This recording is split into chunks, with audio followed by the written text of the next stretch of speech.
Welcome to Boost Eye Species. Today we are continuing the section B of जो हम GS first का कर रहे थे यूपी पीसीएस मेंस का. सो जो सेक्शन बी होता है उसमें हर क्वेश्चन 12 मार्क का होता है और 200 वर्ड लिमिट होती है. ठीक है. इसमें भी हम सेम 10%, 80% एंड 10% फॉर्मूला यूज़ करेंगे. यानी 10% words intro, 80% main body and 10% in conclusion. ठीक है. सो फर्स्ट क्वेश्चन है,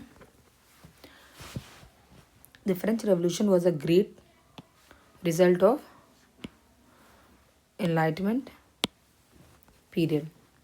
इस पर हमें कमेंट करना है. सो इंट्रो देखते हैं. The French revolution 1879 to 1799 was not merely a political upheaval. It was intellectual outcome of enlightenment, an 18th century movement that championed reason, liberty, equality, secularism. ठीक है. ये इंट्रोडक्शन इसका अच्छा है, आप सीधे इसको यूज़ कर सकते हैं. Then enlightenment age a intellectual seed of revolution. Enlightenment की वजह से लोगों में इंटेलेक्चुअल थिंकिंग डेवलप हुई. देन यही रीज़न बना था रिवॉल्ट का. उसके फीचर्स हैं, पहला चैलेंज किया गया एब्सोल्यूटिज्म एंड डिवाइन राइट्स को. जैसे जो थिंकर्स थे लाइक वोल्टायर, मोंटेस्क्यू, इन्होंने क्रिटिसाइज़ किया मोनार्की को और चर्च को डोमिनेंस को भी. सो यहाँ से जो एब्सोल्यूटिज्म चल रही थी चर्च की और मोनार्की की, वो पूरी तरह डिस्ट्रॉय की गई. और बोला जाता था जैसे जो मोनार्की में जो रूल कर रहे हैं लोग, उनके पास डिवाइन राइट्स हैं. तो इस चीज़ को भी चैलेंज किया गया. Then liberty, equality and popular sovereignty. ये रूसो की जो बुक आई थी सोशल कॉन्ट्रैक्ट, उसमें उन्होंने इस चीज़ को प्रोक्लेम किया था that legitimate authority rates on journal way inspired the cry of liberty, equality and fraternity. ठीक है. सो बोलते हैं कि जो लेजिटिमेट अथॉरिटी है वो लोगों की जनरल विल पर निर्भर करती है. अगर लोगों की जनरल विल के लिए कोई काम कर रहा है तो उसके पास लेजिटिमेट अथॉरिटी अपने आप आ जाएगी. Then rationalism and human rights, इनसे रिलेटेड भी अवेयरनेस लोगों में डेवलप हो गई थी. बिकॉज जो बाद में declaration of rights of man and citizen जो डिक्लेयर किए गए, इसमें लॉक और रूसो के प्रिंसिपल्स ज़्यादा इसमें मेंशन थे. It means Locke and Rousseau ने भी उससे पहले ही इस चीज़ को मेंशन किया था, जो बाद में जिसने रेशनलिज्म को भी डेवलप किया और ह्यूमन राइट्स को भी. Then secular and scientific outlook. इस एज ने, यानी जो एनलाइटमेंट की एज है, उसने एजुकेशन को बहुत प्रमोट किया, टॉलरेंस प्रमोट हुई और लोग क्वेश्चन करने लगे religious dogmas and weakening the church moral monopoly. कि जो जितनी भी रिलीजियस चीज़ें जो बहुत ज़्यादा फॉलो की जा रही यूनिलेटरली, लोग उन पे क्वेश्चन करने लगे. और जो चर्च की जो मॉरल जो मोनोपोली थी, यानी मोरालिटी क्या है, क्या सही है, मोरली क्या गलत है, इस चीज़ को चर्च ही डिसाइड कर रहा था, उसको भी क्वेश्चन किया जाने लगा और वो वीक भी हो गए. देन इकोनॉमिक लिबरलिज्म, जो फिजियोक्रेट्स थे एंड एडम स्मिथ, इन्होंने फ्रेंच की demands for free trade and abolition of feudal dues aligning with bourgeoisie interest. इन्होंने भी बताया लाइक जो इकोनॉमिक लिबरलिज्म है वो ही आगे चल के काम आएगा. उन्होंने बोला जो फ्री ट्रेड की डिमांड्स है वो और ज़्यादा बढ़ने लग गई थी क्योंकि ये कॉन्सेप्ट ऊपर हो रहा था. देन जो फ्यूडल वाले जो ड्यूज थे उनको अबॉलिश किया जाने लगा और जो इनको अलाइन किया जाने लगा बुर्जुआसी इंटरेस्ट से, कि क्योंकि बुर्जुआ क्लास को ये लोग बुर्जुआ क्लास के इंटरेस्ट के लिए काम करते हैं, इसीलिए अब हमें फ्यूडल वाले ड्यूज को भी ख़त्म करना चाहिए. सो जो ये enlightenment as a intellectual seed of revolution है, वो एक तो ये monarch challenge to absolute monarchy हो गया. Then liberty, equality and popular sovereignty develop हो गई थी. रेशनलिज्म एंड ह्यूमन राइट्स का कॉन्सेप्ट डेवलप हुआ था. Secularism and scientific outlook develop हुआ. Then economic liberalism. देन अब इनलाइटमेंट एंड रेवोल्यूशन प्रैक्टिस कैसे आया? प्रैक्टिस में आने के लिए क्या हुआ? जस्ट प्रैक्टिस में आने के लिए जो रेवोल्यूशनरीज थे उन्होंने क्या वो एक्ट किया as a disciple of the philosophies, जैसे मीराबाऊ, रॉब्सपेयर, डैंटन, ये लोग थे। इन्होंने they derive ideological legitimacy from enlightenment writings. इन सब लोगों ने अपनी चीज़ों की लेजिटिमेसी को प्रूव करने के लिए जो इनलाइटमेंट की राइटिंग्स थी उनको यूज़ किया। तो इस तरीके से जो इनलाइटमेंट था वो रेवोल्यूशन के थ्रू प्रैक्टिस में आ गया, यानी रियल लाइफ में आ गया। देन इंस्टीट्यूशनल मैनिफेस्टेशन हुई। इसमें क्या हुआ? जो प्रिविलेजेस वगैरह थे उनको ख़त्म किया गया और राइट्स को कोडिफाई किया गया कि जो राइट्स मिलेंगे वो सबको मिलेंगे। इक्वेलिटी प्रमोट की जाने लगी। सेकुलरिज्म को स्टेट डायरेक्टली फॉलो करने लग गई।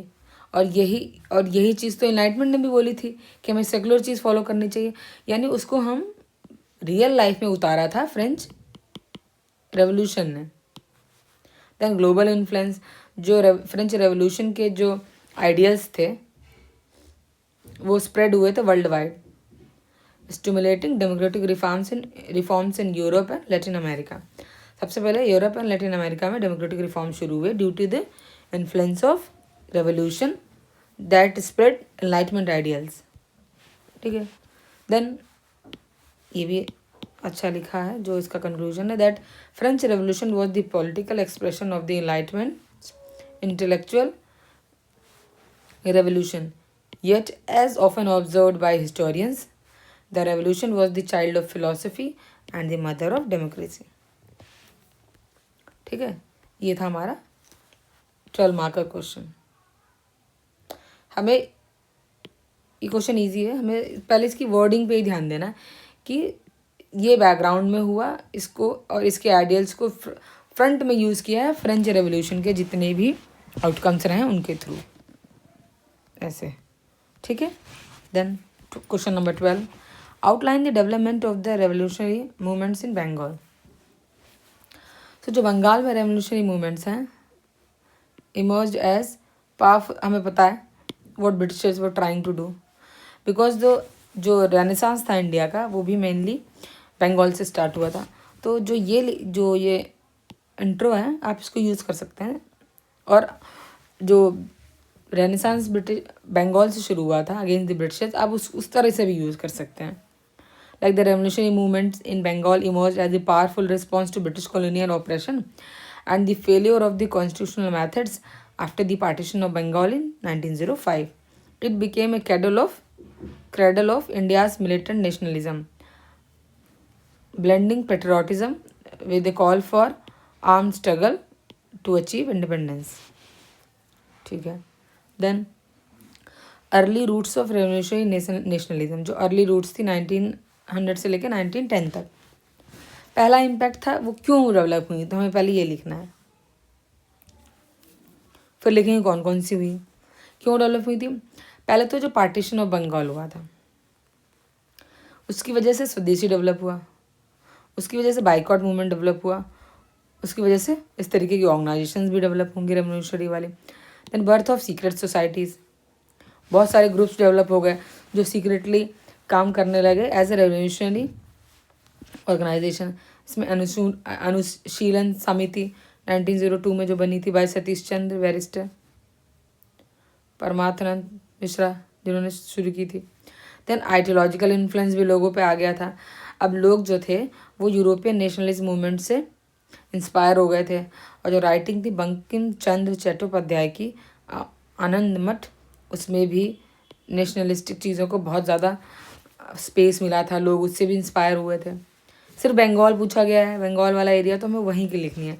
देन अर्ली रेवोल्यूशनरी एक्शंस,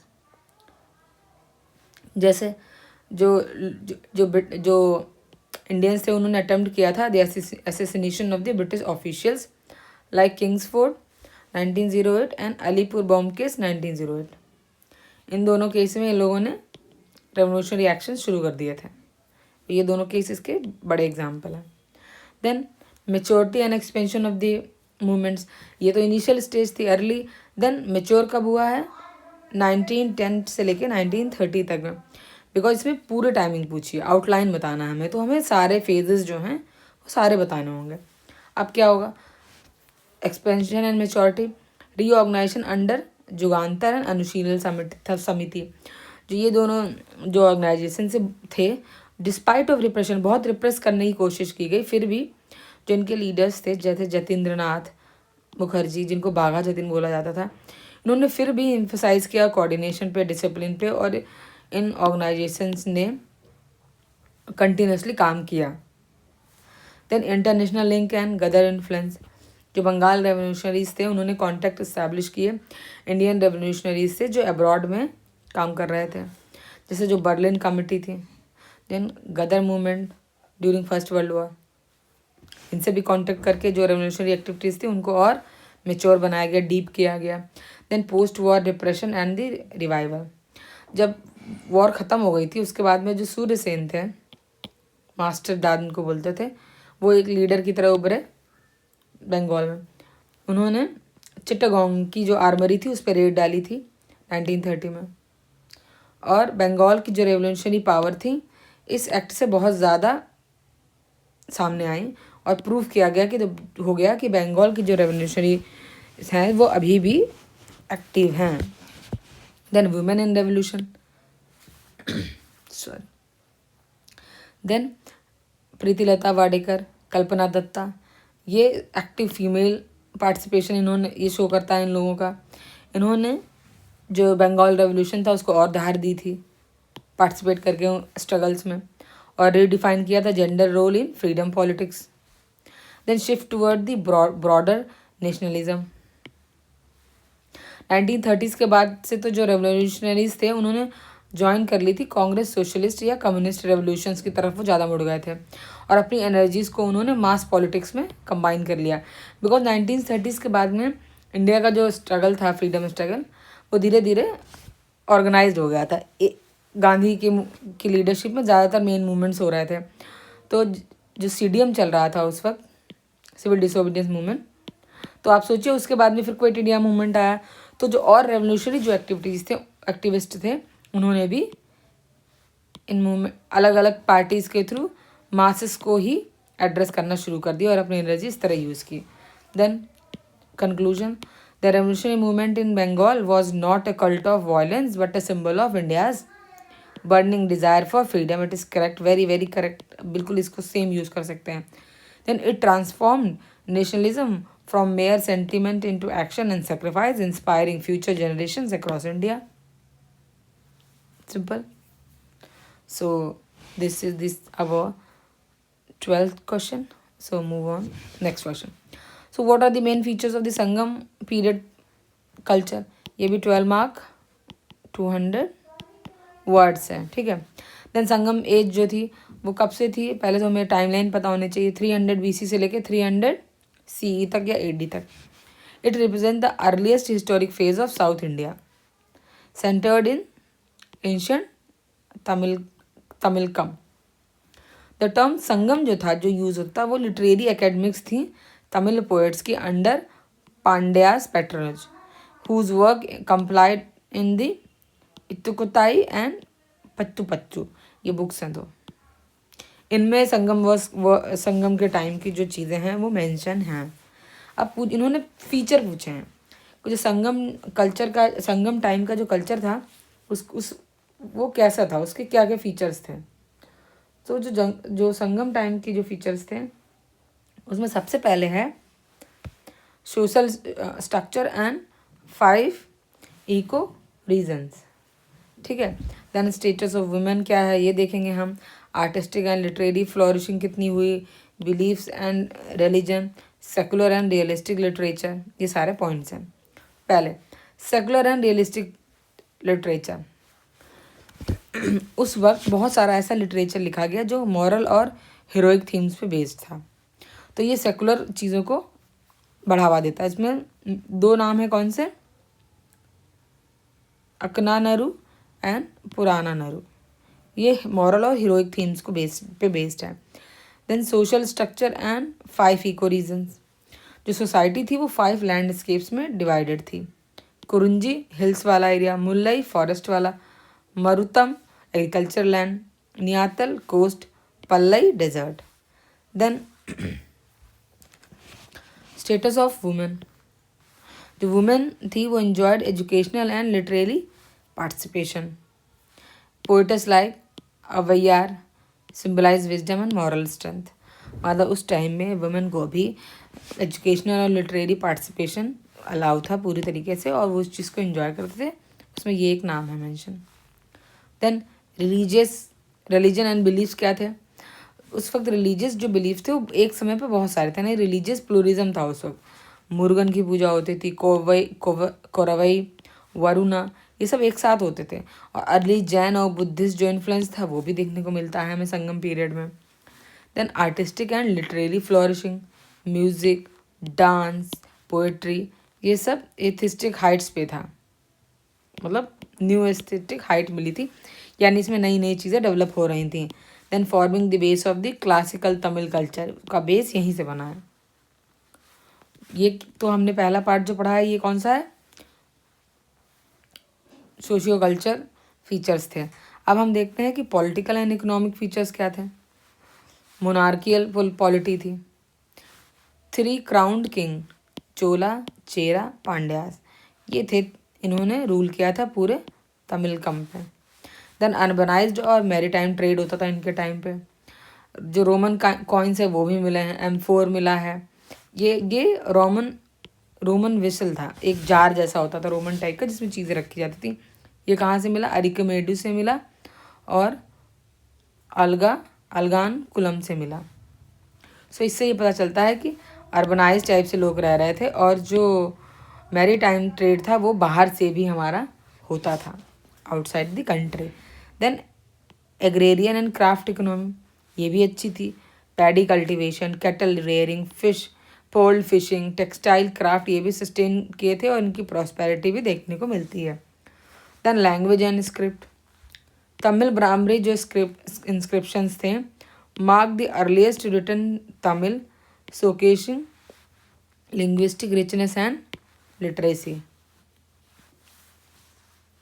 सो तमिल ब्राह्मी स्क्रिप्ट मिलती है हमें, उससे पता चलता है कि उस टाइम पे जो लिटरेचर की जो चीज़ें थी वो भी डेवलप हो रही थी, और जो लिंग्विस्टिक रिचनेस थी वो भी काफ़ी अच्छी थी, और लोगों में लिटरेसी भी हाई थी।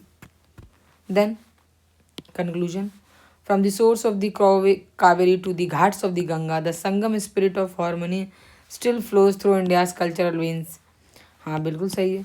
अभी देखो जो अभी रिसेंटली जो तमिल संगमम जो वाराणसी में जो होता है, इस बार वाराणसी में हुआ था। आप करंट का एग्जाम्पल लिख के भी कंक्लूड कर सकते हैं, ये कंक्लूजन भी अच्छा है। देन आगे क्या लिखा है? इन दिस स्पिरिट, हाँ ये सॉरी लिखा तो है, मैंने ध्यान ही नहीं दिया। Then Kashi Tamil Sangamam initiative launch by Ek Bharat Shreshtha Bharat symbolize the reconnection between ancient Tamil heritage and the spiritual cultural heart of India, reaffirming that the unity of India's civilization lies in its diversity. Very very correct. ये आप सीधे आप यही वाला use करिए exams में, यही वाला, ठीक है। सो आगे नेक्स्ट क्वेश्चन है, Indian society is known for its uniqueness and cultural diversity. अभी हमने features, what are the salient features of Indian culture, वो 8 मार्क क्वेश्चन में देखा था जो 8 मार्क्स के थे। अब इन्होंने उसी के एक फीचर का डिटेल पूछ दिया है, ठीक है इंडियन सोसाइटी का ही सेम क्वेश्चन है, बट अब हमें जो हमने यूनिकनेस लिखी थी इंडियन कल्चर की, यूनिकनेस एक तो यूनिकनेस है, कल्चरल डाइवर्सिटी, अब हमें उसी को अलग अलग तरीके की डाइवर्सिटीज एक्सप्लेन करनी है। देखते हैं। The Indian society stands as one of the oldest and the most complex civilization in the world, remarkable for its immense diversity. Correct, very very correct. Then अब मैं बताना है यूनिक क्या है इंडियन सोसाइटी में। यूनिटी एंड डाइवर्सिटी है, बहुत सारे फेस्टिवल, दिवाली, ईद, पोंगल हम सेलिब्रेट करते हैं across the regions in different forms. Continuity of civilization, जो yoga, ayurveda and reverence for nature are persisted for 1000 of years, ये हम अभी भी फॉलो करते हैं। तो जो हमारा पुराना कल्चर है वो कंटिन्यू है, पुरानी civilization. Spiritual and tolerant outlook. जो ऋग वैदिक वर्स हैं, एकम सत विपरा बहुधा वदंती, यानी ट्रूथ इज वन, सेक्स call it by many names, ये भी है। Then joint family and community life emphasizes cooperation, interdependence, moral values, strengthening social cohesion, adaptability and assimilation. The synthesis visible in Indo-Islamic architecture and Indian English literature. इसमें हमें देखने को मिलता है कि जो इंडिया में जो बहुत सारे चीज़ों को हम इंडियन सोसाइटी ने, इंडियन कल्चर ने अडॉप्ट किया और एसिमिलेट भी किया। देन ये तो हो गई यूनिक चीज़ें जो भी पूछी थी। देखिए क्वेश्चन में ही दो एंड करके लिखा, तो इसका मतलब है लॉन्ग आंसर में आपके दो पार्ट होने। एक पार्ट में ये आपको यूनिकनेस बतानी है, एक पार्ट में आपको कल्चरल डाइवर्सिटी एक्सप्लेन करनी है। हमने यूनिकनेस देख लिया, अब हमें कल्चरल डाइवर्सिटी वाले पोर्शन पे आना। Cultural diversity in Indian society, linguistic diversity है, हमारे शेड्यूल में ही है। 22 लैंग्वेजेस हैं और बहुत सारी बोलने वाली भाषाएं हैं जिनको जो हम यूज़ करते हैं, जिससे पता चलता है कि कितनी ज़्यादा लिंग्विस्टिक डाइवर्सिटी है।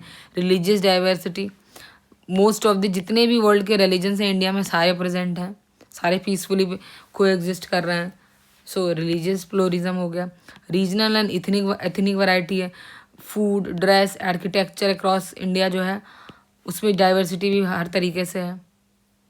ठीक है, from Kashmir handicraft to Tamil temple art.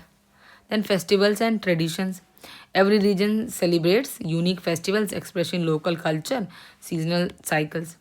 Onam, Holi, Bihu, Losar, ये सारे अलग अलग जगह के फेस्टिवल्स हैं, अपने अपनी लोकल जो उनकी कल्चर है उसको सेलिब्रेट करते हैं।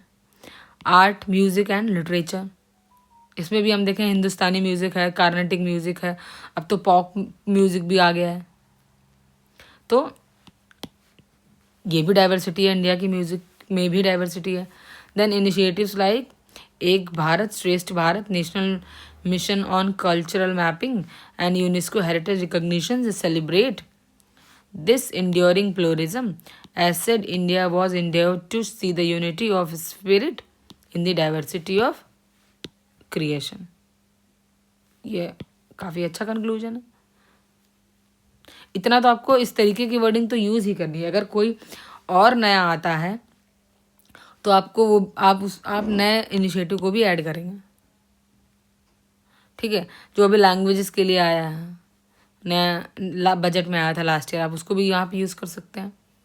जो शायद फर्स्ट क्वेश्चन में हमने उसके बारे में पढ़ा भी था, वो जो ये मैन्युस्क्रिप्ट, यस, ज्ञान भारतम मिशन, ये क्या है? ये हमारे कल्चर को ही तो प्रोटेक्ट कर, जो हमारी पुरानी मैन्युस्क्रिप्ट हैं उनकी डाइवर्सिटी को ही तो कंजर्व करने के लिए नेशनल मिशन ऑन मैन्युस्क्रिप्ट। आप इसको भी यूज़ कर सकते हैं अपने इस आंसर में, लेकिन एक ही चीज़ को एक ही पेपर में कई जगह यूज़ करने से बचें। ठीक है, then question number 15, discuss the causes and the consequences of the poverty. Syllabus की सीधे सीधे लाइन उठा के आपको दे दी गई है। दो पार्ट है क्वेश्चन के, दिख रहा होगा, हाफ पार्ट हो गया कॉजेज, हाफ पार्ट हो गया कॉन्सिक्वेंसेज। अब आप डिवाइड कर लीजिए, आपको कितना 200 वर्ड्स मैक्सिमम है, आपको 10 to 15 वर्ड्स आपके इंट्रो में होगा, 10 to 15 वर्ड कंक्लूजन में होगा, 30 वर्ड्स आपके चले गए। अब आपके पास बचे 170 या 160 वर्ड्स। ठीक है, अब आपके पास 85 वर्ड्स रह गए इस पार्ट को मेंशन करने के लिए और 85 वर्ड्स रह गए इस पार्ट को मेंशन करने के लिए। आपको हमेशा ये पहले ही सोचना पड़ेगा कि आपको जो क्वेश्चन है वो उसकी वर्ड लिमिट आपकी कितनी है किस पार्ट के लिए, वरना जो पॉवर्टी टाइप के टॉपिक हैं, जो क्वेश्चंस आते हैं, उनके पास आपके पास नॉलेज की कमी नहीं होगी, आपको आंसर अलाइन करने में ही दिक्कत होती है लोगों को। देखते हैं कैसे। पॉवर्टी क्या है? पॉवर्टी तो multi dimensional condition is a multi dimensional condition where individual and communities lack access to basic necessities such as food, shelter, health care and education. ठीक है, सीधा जाता है जो पूछा गया, कॉजेज ऑफ पॉवर्टी। हिस्टोरिकल और स्ट्रक्चरल कॉजेज हैं। जमींदारी सिस्टम ने क्या किया था, बहुत सारे लोगों को लैंडलेस कर दिया था after independence. Then employment and under development. 45% of India's work force है वो स्टिल इंगेज है इन लो प्रोडक्टिविटी एग्रीकल्चर। ये रिपोर्ट आई थी 23 में। Then low education and skill level, lack of education restrict access to modern job, perpetuating intergenerational poverty, unequal growth and income distribution। ये ऑक्सफोम की जो आई थी। 10% Indians holding 70% national wealth. Social exclusion and the discrimination, caste, gender, regional disparities hinder equitable access to resources and opportunities. ठीक है। Then population pressure and resource degradation, over population strains resources, reduction per capita availability of land, water and employment, इसकी वजह से भी poverty है। Then governance and implementation gap, अच्छी schemes तो आती है बट उनमें लीकेज होता है, करप्शन होता है, वीक डिलीवरी मैकेनिज्म होता है जो डाइल्यूट कर देता है उसके इम्पैक्ट को। तो जो वेलफेयर जितने पहुँच होनी चाहिए लोगों की, उसका जो इम्पैक्ट है वो डाइल्यूट हो जाता है, कम लोगों तक पहुँच पाता है। जैसे मनरेगा वगैरह में क्या था, लोग फेक आधार कार्ड वगैरह मिले हैं, फेक रजिस्ट्रेशन मिला है। पीडीएस सिस्टम में भी सेम चीज़ हमें सेम चीज़ देखने को मिली। तो जिन बिलो पॉवर्टी लोगों के लिए पॉलिसीज़ हैं उनको जो बेनिफिट है वो कम पहुंचता है जब लीकेज होते हैं इस तरीके के। सो ये सारे जो रीजंस हैं कॉजेज ऑफ पॉवर्टी हैं। अच्छा, ये जो कॉजेज ऑफ पॉवर्टी आप इसको दूसरे तरीके से भी लिख सकते हैं, like economic causes, social causes, historical causes, policy causes, ऐसे 4 कॉलम आपने बोला। फिर इकोनॉमिक वाले में अनएम्प्लॉयमेंट हो गया, ठीक है, ये वाला हो गया, unequal growth and income distribution. Social में क्या हो गया, सोशल एक्सक्लूजन हो गया, डिटर्मिनेशन हो गया। पॉलिसी में pollution, population pressure and resource degradation. Governance वाला भी इसी में आएगा, पॉलिसी वाले में। तो आप ऐसे भी आंसर को, क्वेश्चन को एड्रेस कर सकते हैं। वैसे ये तरीका भी ठीक है जो लिखा है, ठीक है। देन अब क्या है कॉन्सिक्वेंसेज ऑफ पॉवर्टी। जब पॉवर्टी डेवलप हो जाती है किसी सोसाइटी के किसी भी पार्ट में, तो कौन से कॉन्सिक्वेंसेज हैं जो अब हमें देखने को मिलते हैं। सबसे पहला है malnutrition and poor health. NFHS 5 जो डेटा आया उसमें बोला गया 35% से ज़्यादा जो इंडियन चिल्ड्रन है अंडर 5 वाले वो स्टंटेड हैं, यानी उनकी हाइट कम है एवरेज से। जब पुअर न्यूट्रिशन है और पुअर हेल्थ है तो लिटरेसी और ह्यूमन कैपिटल ट्रांसफॉर्मेशन है वो भी लो है, बिकॉज जो पॉवर्टी है वो लिमिट कर देती है access to education and perpetuating the cycle of deprivation. इतने लोग पुअर हैं तो जो एजुकेशन की जो पहुंच है उनके वो भी कम हो जाएगी, वो अच्छे स्कूलों तक उनके बच्चे नहीं पहुंच पाएंगे। Then social inequality and crime. Economic stress fosters inequality, unrest and sometimes crime and extremism. हाँ, ज़्यादातर जो लूटपाट वाली चीज़ें और इस तरीके के क्राइम्स हैं ये वही लोग करते हैं जो जिन पे इकोनॉमिक स्ट्रेस हमेशा रहता है। तो वो कई बार वो ये चीज़ें नहीं समझ पाते हैं कि वो किस तरीके से अपनी नीड्स को फुलफ़िल करें, तो वो क्राइम के एरिया की तरफ बढ़ जाते हैं, एक्सट्रीमिज़म फॉलो करने लगते हैं। तो ये भी सोसाइटी के लिए अच्छा नहीं है और as a person, as a individual भी ये गलत है। देन जेंडर इनइक्वालिटी हमें देखने को मिलती है बहुत जगह।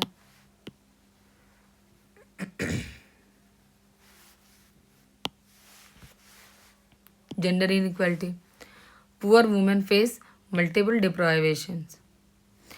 अब जो विमेन है वो जेंडर इक्वलिटी कैसे फेस करती है। वुमेन तो सारी कुछ ना कुछ डिप्राइवेशंस फेस करती हैं, बट जो पुअर वुमेन है वो ज़्यादा डिप्राइव होती है चीज़ों से। जैसे अभी आपने भी देखा होगा जो कंस्ट्रक्शन वर्कर्स वुमेन्स होती हैं they pay less wages, so wage discrimination भी वो फेस करती हैं because they had to work to feed their family. Malnutrition, उनके न्यूट्रिशन का भी सबसे ज़्यादा ख़राब न्यूट्रिशन का असर भी सबसे ज़्यादा पुअर वुमेन ही झेलती है, specially during the pregnancy and having feeding a child, all this जो टाइमिंग है इसमें ज़्यादा फेस करते हैं। देन लिमिटेड ऑटोनॉमी, उनको फ्रीडम ही बहुत कम होती है। सो जो पॉवर्टी है वो जेंडर इनइक्वालिटी को भी बढ़ाती है। स्लो इकोनॉमिक ग्रोथ, ये तो है ही, इंडिविजुअल की भी इकोनॉमिक ग्रोथ स्लो होती है और एज ए कंट्री भी स्लो हो जाती है, क्योंकि जो परचेजिंग पावर है वही लो है लोगों की। जब परचेजिंग पावर है यानी लोगों के पास पैसा ही कम है तो कहाँ से डिमांड करेंगे, नहीं डिमांड करेंगे किसी भी चीज़ की, और उनकी सेविंग्स भी कम होंगी, इन्वेस्टमेंट भी कम होंगी। पॉलिटिकल इनस्टेबिलिटी, जब persistent poverty erodes trust in the governance and weakens democratic participation। जब भी पॉवर्टी एक लंबे समय तक चलती है तो लोगों को ये भी लगता है कि जो उनकी गवर्नमेंट है वो भी उनके लिए कुछ करने में असमर्थ है।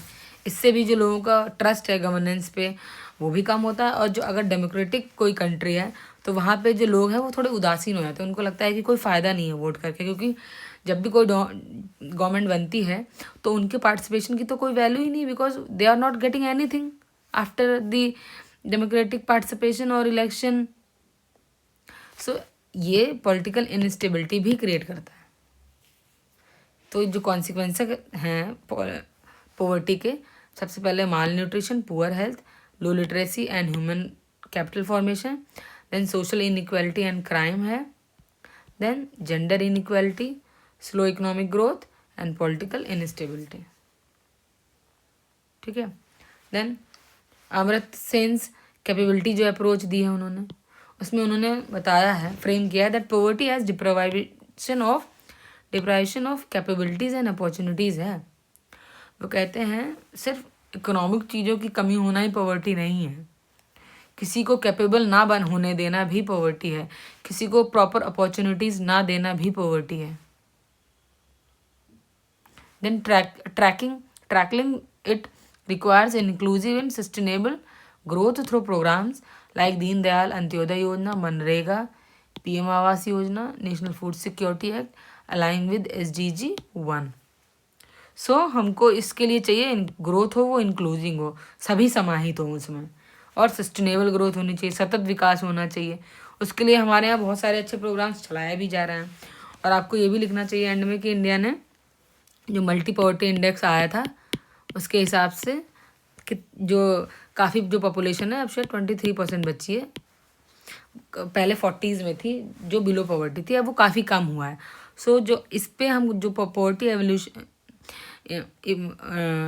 पॉवर्टी कम करने पे जो हम काम कर रहे हैं वो सही कर रहे हैं, बट उसको स्पीड अप करने की ज़रूरत है थ्रू इंक्लूसिव है and sustainable growth through programs like हमें दीनदयाल उपाध्याय योजना जैसे, अंत्योदय योजना जैसे और काम करना चाहिए, मनरेगा को और स्ट्रॉन्ग करना चाहिए, पीएम आवास योजना है, देन फूड सिक्योरिटी एक्ट है, इनके जो लूप होल्स हैं उन पे काम होना चाहिए ताकि जो इंडिया की जो पॉवर्टी प्रॉब्लम है उसके उनसे हम उबर सकें। सो अगला क्वेश्चन है, how is the growing regionalism in India affecting the economy and polity. जो रीजनलिज्म है वो इंडिया की इकोनॉमी और पॉलिटी को कैसे इफेक्ट करना है, हमें कर रहा है, ये एक्सप्लेन करना है। पहले हमें जो इंट्रो है वो सही, बिल्कुल सही है, दैट इज़ हमें रीजनलिज्म को ही एक्सप्लेन करना चाहिए, डेफिनेशन लिखनी चाहिए।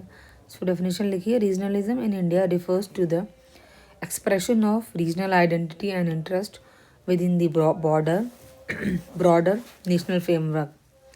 Its growing assertion since 1980s has significantly influenced India's economy and polity. Regional identity जो है वो जब बड़ी हो जाती है नेशनल आइडेंटिटी से, वही रीजनलिज्म के लिए रिस्पॉन्सिबल होती है, उसी की वजह से रीजनलिज्म हमारे लिए प्रॉब्लम बन जाता है। Then then the impact of regionalism on economy. देखो इस क्वेश्चन में भी, क्योंकि 12 मार्कर है, 200 वर्ड्स है, मेनली जो 12 मार्कर क्वेश्चन हैं उनमें हमेशा ही दो पार्ट पूछे गए, क्वेश्चन में ही आपको समझ आ जाएगा। जैसे इसमें पहले ही मेंशन है, how is growing regionalism in India affecting the first economy को लिखना है हाफ पार्ट लिखना है पॉलिटी। तो पहला हम देखेंगे इकोनॉमी पे इम्पैक्ट क्या हो रहा है। इसका पहला पॉइंट है demand for regional equity and development. जैसे ट्रांसफॉर्मेशन ऑफ तेलंगाना 2014 में जो बना है was rooted in the developmental imbalance between Telangana and coastal Andhra. Sorry. अब जब भी जो डेवलपमेंट है किसी एक रीजन का, जब किसी एक स्टेट का जो रीजन है वो इक्वली डेवलप्ड नहीं होता है, इक्विटी नहीं होती है पूरे एरिया में, तो जो एरिया लैगिंग हो जाता है डेवलपमेंट में वो डिमांड करने लगता है for the formation of another state और स्पेशल रिकॉग्निशन मांगने लगता है, जैसा कि तेलंगाना के फॉर्मेशन के टाइम पे हुआ था। क्योंकि काफ़ी टाइम से जो तेलंगाना वाला एरिया था वहाँ पे जो रीजनल डेवलपमेंटल इम्बैलेंस था वो वहाँ पे देखने को मिलता था, जिसकी और कोस्टल आंध्रा वाला ज़्यादा डेवलप्ड था। सो दैट्स वाई जो तेलंगाना था वो बाद में बना है as a demand of regional equity. ठीक है। Then second is the rise of competitive federalism. जैसे जो investor summit and the ease of doing business ranking है वो इनकरेज करती है फिजिकल डिसिप्लिन इनोवेशन होना चाहिए। सो जो स्टेट्स हैं उनमें कॉम्पिटिटिव फेडरलिज्म जो है वो बढ़ गया है। इस वजह से भी अपने अपने रीजन को सभी इम्प्रूव करना चाहते हैं, टॉप पे लाना चाहते हैं। इसके ये भी वजह है, ये भी जो रीजनलिज्म है उसकी वजह से ये ज़्यादा उभरा है। Then regional economic disparities, like जो वेस्टर्न और साउदर्न स्टेट्स हैं वो ज़्यादा अच्छा परफॉर्म कर रही हैं सोशल इंडेक्सेस में, इकोनॉमिक इंडेक्सेस में, और जितने भी एजुकेशनल वाले इंडेक्सेस हैं उसमें। बाकी जो बीमारू स्टेट्स हैं उसमें मेनली यूपी, बिहार, ठीक है, झारखंड, ये सब आते हैं। तो यहाँ क्या है, ये वाले एरियाज़ क्या हैं, काफ़ी पीछे हैं इकोनॉमिक वाले में, इकोनॉमिक प्रॉस्पेरिटी इनमें नहीं है। तो जो रीजनल डिस्पैरिटीज़ हैं ये भी रीज़न है, मतलब इम्पैक्ट है रीजनलिज्म का। Then assertion over natural resources. अब जो लार्ज रिवर्स हैं इंडिया के, लाइक कावेरी वाटर डिस्प्यूट जो हो रहा है कर्नाटका तमिलनाडु के बीच में, वो क्यों हो रहा है? क्योंकि जो रिसोर्सेज हैं वो दोनों को चाहिए ताकि दोनों स्टेट्स का जो एग्रीकल्चर और इंडस्ट्री है वो फ्लोरिश हो सके। तो यहाँ पे भी रीजनलिज्म इकोनॉमी को इम्पैक्ट कर रहा है। Then strengthening of regional infrastructure and identity industries. Regional जो मतलब रीजनलिज्म है वो इंफ्रास्ट्रक्चर को भी उसी तरीके का डेवलप करने में हेल्प कर रहा है जो किसी एरिया की आइडेंटिटी को और वहाँ की जो लोकल इंडस्ट्रीज़ है उसको हेल्प कर रहा है। Like growth of film industries like Tollywood, Kollywood and the promotion of handicraft through GI tags, ये भी हो रहा है। मतलब इतने, मतलब आप एक चीज़ देखिए, जो ऊपर के ये पॉइंट्स हैं ये तो नेगेटिव शो कर रहे हैं, ये लाइक ये वाला डिस्पैरिटी वाला नेगेटिव है। कॉम्पिटिटिव फेडरलिज्म तब भी पॉजिटिव, रीजनलिज्म का कुछ पॉजिटिव इम्पैक्ट पड़ रहा है, यहाँ पे लास्ट वाले पे भी पॉजिटिव है, ये नेगेटिव इम्पैक्ट है। तो दोनों ही तरीके के इम्पैक्ट हैं जो रीजनलिज्म इकोनॉमी पे डालता है। Then impact of regionalism on polity. Polity पे क्या इम्पैक्ट होता है? Strengthening of federalism and decentralization. बिल्कुल, इससे क्या होता है, जो कोलिजन एरा था 1989 वाला, जो फेडरल कोलिजन एरा था उसमें क्या हुआ, क्या इंक्रीज हुआ, increase state representation in national decision making. भाई जब जो कोलिजन एरा था उसमें जो स्टेट लेवल की पॉलिटिकल पार्टीज़ थी, जब उन्होंने अपना सपोर्ट दिया नेशनल लेवल की पार्टीज़ को, तो इट मीन्स उनका से भी बढ़ गया, नेशनल लेवल पे भी उनकी डिमांड्स पहुंच गई। तो जब नेशनल लेवल पे उनकी डिमांड पहुंची तो जो स्टेट लेवल की गवर्नमेंट है, जो स्टेट्स में काम कर रही थी मेनली कई जगह पे, तो उनकी जो इश्यूज थे उनको एड्रेस किया गया प्रॉपरली, जिससे फेडरलिज्म स्ट्रांग हुआ और जो डिसेंट्रलाइजेशन है ये भी स्ट्रांग हुआ। ठीक है। Then rise of coalition politics. Coalition politics भी बढ़ गया है। पॉलिटी को कैसे इम्पैक्ट किया?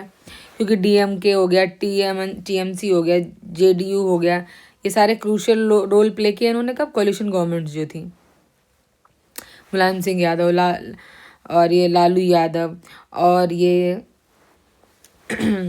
जयललिता, ये सब क्या हैं, ये ममता बनर्जी, ये सारे इसी कोलिजन वाली गवर्नमेंट के टाइम पे ही इन सब का राइज हुआ है। Then assertion of linguistic and cultural identity, जब रीजनल मूवमेंट बहुत ज़्यादा स्ट्रांग होते हैं वो तो क्या होता है, जो उनकी जो लोकल कल्चर्स है वो भी प्रोटेक्ट होते हैं। जब जब रीजनल लेवल की कोई पार्टी स्टेट लेवल बनती है, फिर उसको आइडेंटिटी नेशनल लेवल पे भी मिलती है, तो वो अपने लोकल कल्चर, लोकल लैंग्वेज और जो वहाँ की डाइवर्सिटी है उसको भी प्रोटेक्ट करने के लिए कोशिश करती है, काम करती है। That's why its asserts for the linguistic and cultural identity. ठीक है। Then threat to national integration, सबसे बड़ा इशू यही है रीजनलिज्म का ग्रोथ होने पे पॉलिटिकल एरिया में, कि जो लोग हैं वो सिर्फ फिर अपने एरिया वाइज ही सोचने लगते हैं, रीजन के लिए ही सर्वोपरि हो जाता है उनके लिए। नेशन की जो इंटीग्रेशन है, जो सिक्योरिटी है, उस सब पे लोगों का जो ध्यान है वो कमज़ोर होने लगता है। लाइक जो इथनिक इंसर्जेंसीज हमने देखी हैं नॉर्थ ईस्ट में, और जो उधर जो गोरखालैंड, बोडोलैंड, जो ये डिमांड्स बढ़ी हैं, ये सब इसीलिए हुई है ना, because of greater impact of regionalism in polity, Indian polity. Then policy fragmentation and governance challenge, जो कोलिजन कंपल्शंस हैं can slow reforms and promote populist regional policies over national interest.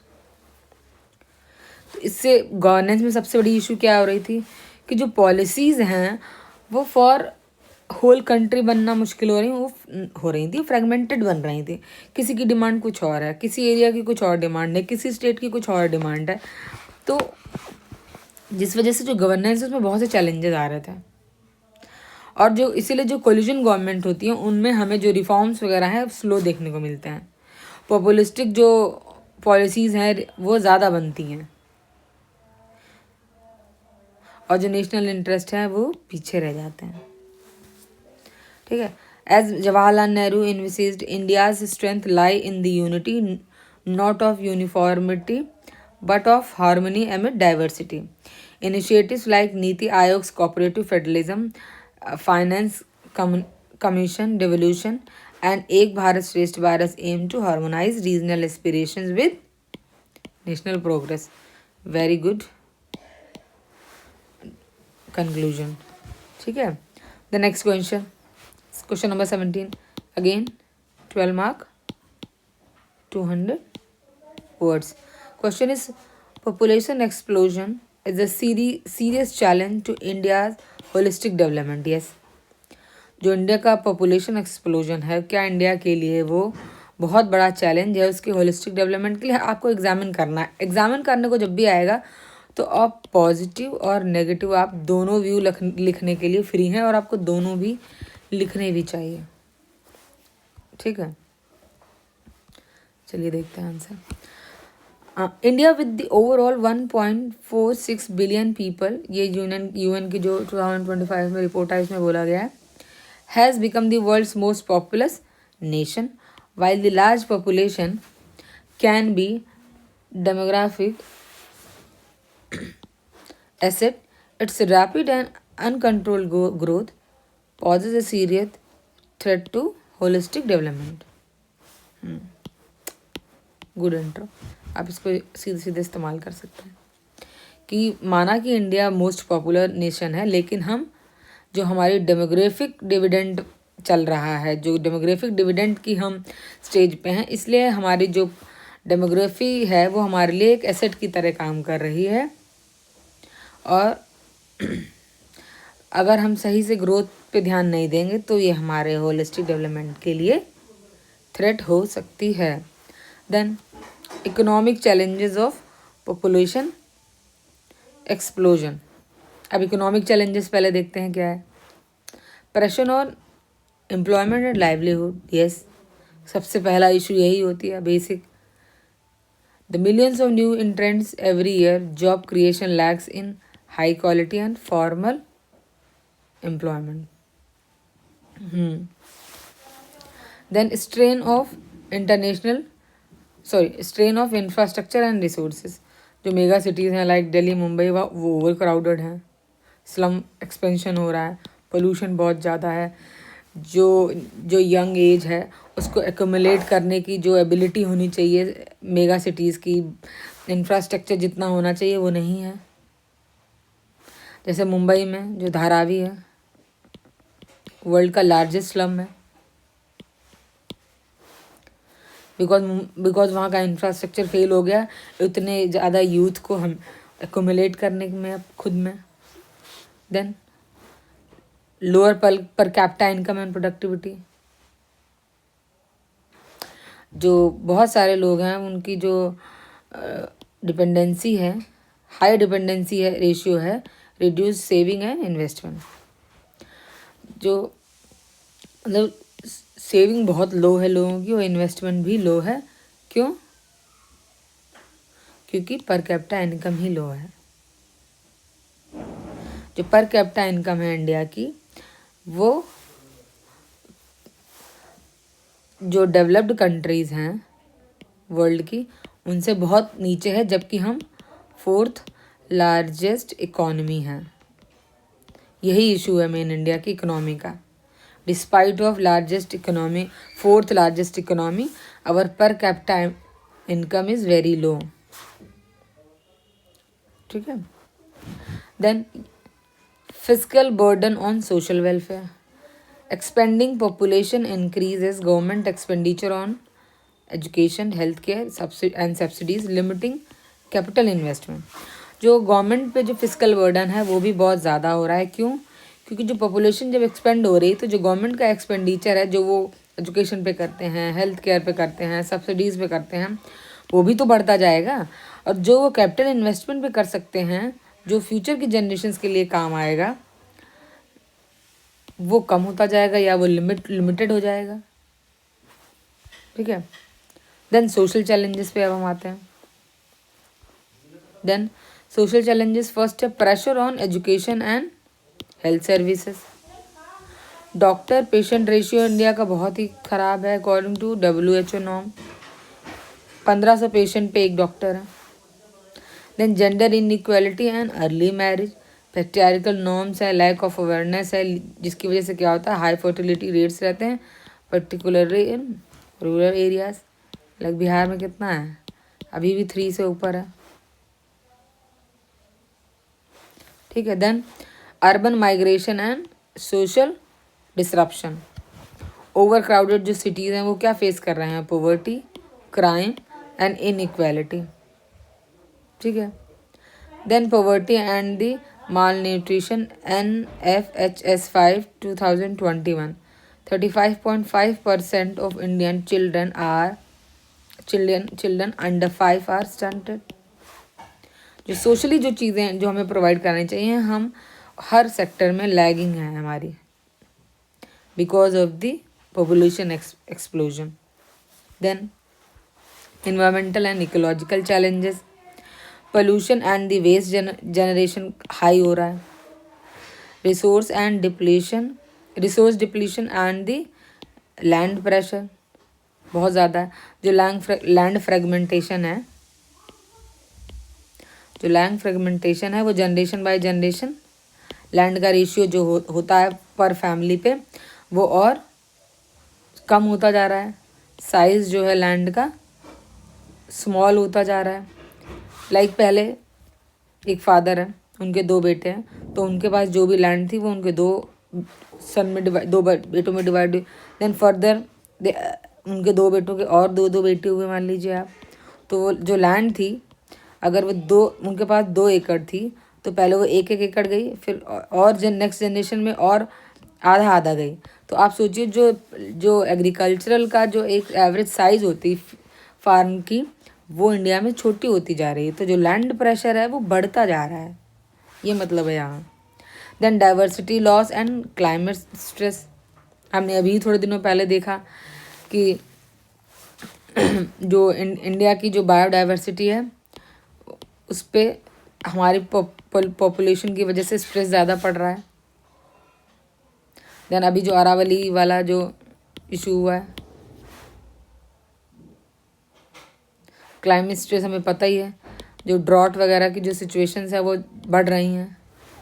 Weather की एक्सट्रीम सिचुएशंस बढ़ रही हैं, ठीक है। Then जो resource depletion and land pressure वाला, उसमें आप ग्राउंड वाटर ओवर एक्सट्रैक्शन हो रहा है नॉर्थ वेस्ट इंडिया में, जिससे डिजर्टिफिकेशन बढ़ रहा है, for example in Punjab. Then pollution and waste generation, ये तो हमें पता ही है, air water solid waste pollution हर तीनों ही बढ़ रहे हैं। Biodiversity loss and climate stress, expanding settlements and agriculture encroach upon forest and ecosystem, यही मैंने अभी जो बताया। आप इसमें लेटेस्ट अरावली वाला एग्जाम्पल लिख सकते हैं। Then opportunities and policy intervention, हम क्या करें कि जो हमारी जो पॉपुलेशन एक्सप्लोजन है वो हमारे लिए अपॉर्चुनिटी बन जाए। पॉपुलेशन स्टेबलाइजेशन मेजर्स पहले तो हमें यूज़ करने चाहिए। Women's education and empowerment encourage करनी चाहिए। इन्वायरमेंटल एंड इकोलॉजिकल चैलेंज हैं उनको भी हमें ओवरकम करना होगा। देन जो डेमोग्राफिक जो पोटेंशियल है वो इंडिया में काफ़ी ज़्यादा है। अब हम आए हैं पॉजिटिव पार्ट पे लिखने के लिए। मैंने बोला था आपको कि आपको दोनों ही पार्ट लिखने होंगे। डेमोग्राफिक पोटेंशियल, या हम जिसको डेमोग्राफिक डिविडेंड से भी बोलते हैं, तो वो ये है कि इंडिया की जो मीडियन एज है, यानी एवरेज इंडियंस की जो एज है वो कितनी है, 28 ईयर है। That India can convert youth into productive asset through skill development. Then population stabilization measures, जो नेशनल पॉपुलेशन पॉलिसी आई, नेशनल परिवार विकास मिशन, परिवार विकास आया, नेशनल हेल्थ मिशन, ये क्या प्रमोट करते हैं, family planning, maternal health and awareness.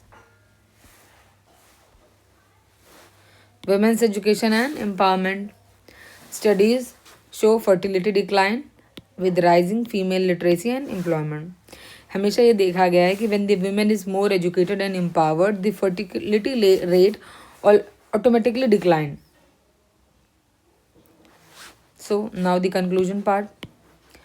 The former President APJ Abdul Kalam said that empowering the population through education and employment is the only way to transform numbers into strength. Yes. और आप इसको SDG से भी connect करके लिख सकते हैं कि जो इंडिया है उस, और कुछ और भी प्रोग्राम्स के नाम लिख सकते हैं, लाइक स्किल इंडिया हो गया, स्टार्टअप इंडिया हो गया, स्टैंड अप इंडिया हो गया, ये सारे यूथ स्किल से रिलेटेड ही हैं। कौशल विकास योजना, ये सारे, और इनके थ्रू हमने जो स्किल पॉपुलेशन है वो हमारी परसेंटेज बढ़ी है। इसके साथ लिख के भी हम इसको ऐड करके इसका हम ऐसे भी कंक्लूड कर सकते हैं। So this is the question. Then next question,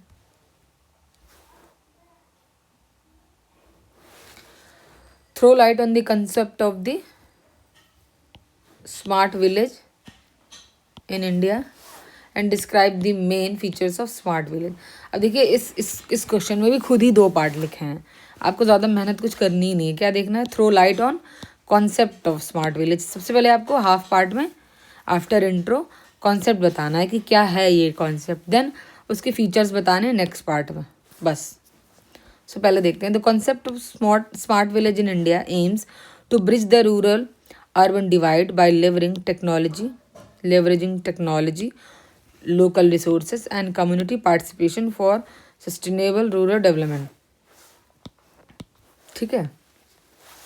It envisions villages that are self-reliant, digitally connected and socially inclusive, aligned with Mahatma Gandhi's vision Gram Swaraj and digital India modern framework. जो स्मार्ट विलेज का concept है India का, वो एक bridge की तरह काम करेगा जो रूरल और अर्बन डिवाइड है उसको कम करने के लिए, जिसमें स्मार्ट विलेज में हम टेक्नोलॉजी को इंट्रोड्यूस करेंगे, लोकल रिसोर्सेज को सही से यूज़ करेंगे, कम्युनिटी पार्टिसिपेशन बढ़ाएंगे रूरल डेवलपमेंट के लिए, ताकि जो विलेजेस हैं वो सेल्फ रिलायंट बन सकें, डिजिटली कनेक्टेड हो सकें एंड सोशली इंक्लूसिव और अलाइंड हो सकें with Mahatma Gandhi's vision of Gram Swaraj and digital India's modern framework. अब आते हैं main part of the question. First part है फीचर्स, ठीक है। देन फर्स्ट पार्ट है जो फीचर्स, उसमें डिजिटल एंड फिजिकल कनेक्टिविटी, ठीक है। डिजिटल एंड फिजिकल कनेक्टिविटी हमें बढ़ानी है। उसके लिए भारत नेट जो प्रोजेक्ट चल रहा है, that aim to connect all inhibited village with high speed internet. Then renewable energy and green technologies, Dharnai off grid solar pilot. Then Modhera जो फर्स्ट 24/7 सोलर विलेज बना है। रूफटॉप सोलर वाली जो स्कीम्स चली है, आप उसको भी आजकल उनको भी लिख सकते हो, रूफटॉप सोलर स्कीम। ठीक है। Then e governance and public service delivery. Then smart agriculture and livelihoods like use of drones, kisan call centers and apps like enam and agristack to make the agriculture more smart and more technology pro. Then quality education and skill development, pm kausal vikas yojana, gram digital saksharta abhiyan. Then health sanitation and water management, jal jeevan mission, Swachh Bharat mission Gramin. Then social inclusion and women empowerment, Deendayal Antyodaya Yojana empowers women through self help network. Sustainable habitat and housing, PM Awas Yojana ग्रामीण support पक्का housing with sustainable. आप इसमें Jan Dhan account भी लिख सकते हैं।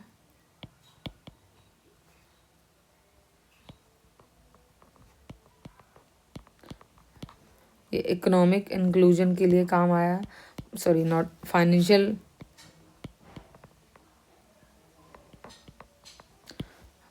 Inclusion हुआ इससे। इस पॉइंट को भी आप इंक्लूड कर सकते हैं। ये तो बेसिक पॉइंट है, आपको इतने तो लिखने ही चाहिए। बाकी जैसे जैसे आप इस तरीके की चीज़ों को और सोचेंगे और पढ़ेंगे, you will get the more point related to it. Okay, last question देख लेते हैं इस पेपर का। Discuss the characteristics causes and the effect of tsunami with example. सीधे सीधे ये एनसीईआरटी से क्वेश्चन है। तो हम लोगों ने लगभग 4 to 5 क्वेश्चन देखे हैं ज्योग्राफी के, उसमें 2 क्वेश्चन तो सीधे सीधे एनसीईआरटी के हैं, वो भी 11th-12th वाली एनसीईआरटी से हैं। एक सुनामी क्या है, डेफिनेशन सीधे सीधे दी है एनसीईआरटी में। Tsunami is a series of large sea waves generated by sudden displacement of water due to geological disturbances under the ocean floor.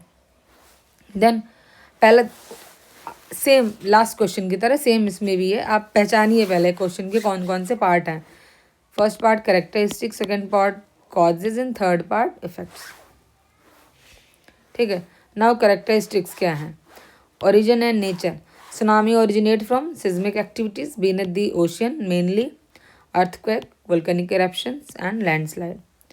Then long wavelength and high speed, ये feature है एक इसका। 100 to 200 kilometre wavelength है, travel करती है at the speed of 800 to 900 kilometer per hour in deep oceans, then low amplitude in deep sea. In open water, tsunami was barely noticeable. Height 1 metre से ज़्यादा होती है, but gain immense height as they approach shallow coastal areas due to energy compression. ठीक है। Then series of waves होती हैं। First wave is often not the largest, subsequent waves can be more destructive, striking hours apart. Submarine earthquake, most common causes. अब हम causes वाले part पे आते हैं। सबसे इम्पॉर्टेंट कॉज है जब भी सबमरीन अर्थ के मतलब समंदर के नीचे जब भी अर्थक्वेक आता है तो अभी सुनामी आती है। ये मोस्ट कॉमन रीज़न है। जो 2004 वाला इंडियन ओशन में जो सुनामी आई थी वो इसी कारण से आई थी। उसका जो क्योंकि 9.1 मैग्नीट्यूड पे अर्थक्वेक आया था सुमात्रा के पास, जिससे डिस्प्लेस हो गया था sea floor. Then volcanic eruptions आते हैं तब भी होता है। In 1883 Krakatoa eruption generated tsunamis killing over 36,000 people in Indonesia. Then landslides and glacier falls, उससे भी आता है। लाइक 1958 में ल्यूथिया बे जो अलास्का में लैंड के पास है, वहाँ पे लैंडस्लाइड हुई जिससे 500 मीटर हाई तक की वेव्स उठी थी। देन मीटियोराइट इम्पैक्ट्स, रेयर है बट ये भी होता है. Massive impact in oceans can produce mega tsunamis with global consequences. Then effect of tsunami, human and economic loss. Like 2004 Indian Ocean tsunami killed nearly 2.3 lakh people across 14 countries. What a big loss. Then environmental degradation. Coastal जो ecosystem है, mangroves हैं, coral reefs हैं, wetlands है, वो destroy हो जाती हैं. Salt water intrusion हो जाता है agriculture area में. Fishes destroy हो जाती हैं. Infrastructure damage. Port, fishing villages, industries along the coasts were severely damaged. Health and livelihood impact, contaminated water epidemics, and loss of livelihood like fishing, tourism follow in the aftermath. ये सब चीज़ें जो बाद में होती हैं. देन अब हम उसके लिए कितने प्रिपेयर्ड हैं और हम क्या मिटिगेशन कर रहे हैं, ऐसा हम क्या कर रहे हैं कि हम इस चीज़ से उबर सकें. लाइक तो इंडिया ने क्या किया, Indian tsunami early warning centre establish किया हैदराबाद में 2007 में, monitor seismic wave activity. Then NDMA guideline, national disaster management authority guidelines, coastal regulation zone norms and mangrove restoration reduce vulnerability. ये हमने गाइडलाइन स्टार्ट कर रखी हैं. देन इंटरनेशनल कोलैबोरेशन भी किया है through UNESCO IOC tsunami warning system enhances regional preparedness. While they cannot be prevented, early warning system, coastal zoning and community preparedness can drastically reduce their impact. In 2004, Indian Ocean disaster transformed India's approach toward disaster risk management, turning awareness into resilience. So this is the whole second section B of the first paper. Thank you for watching.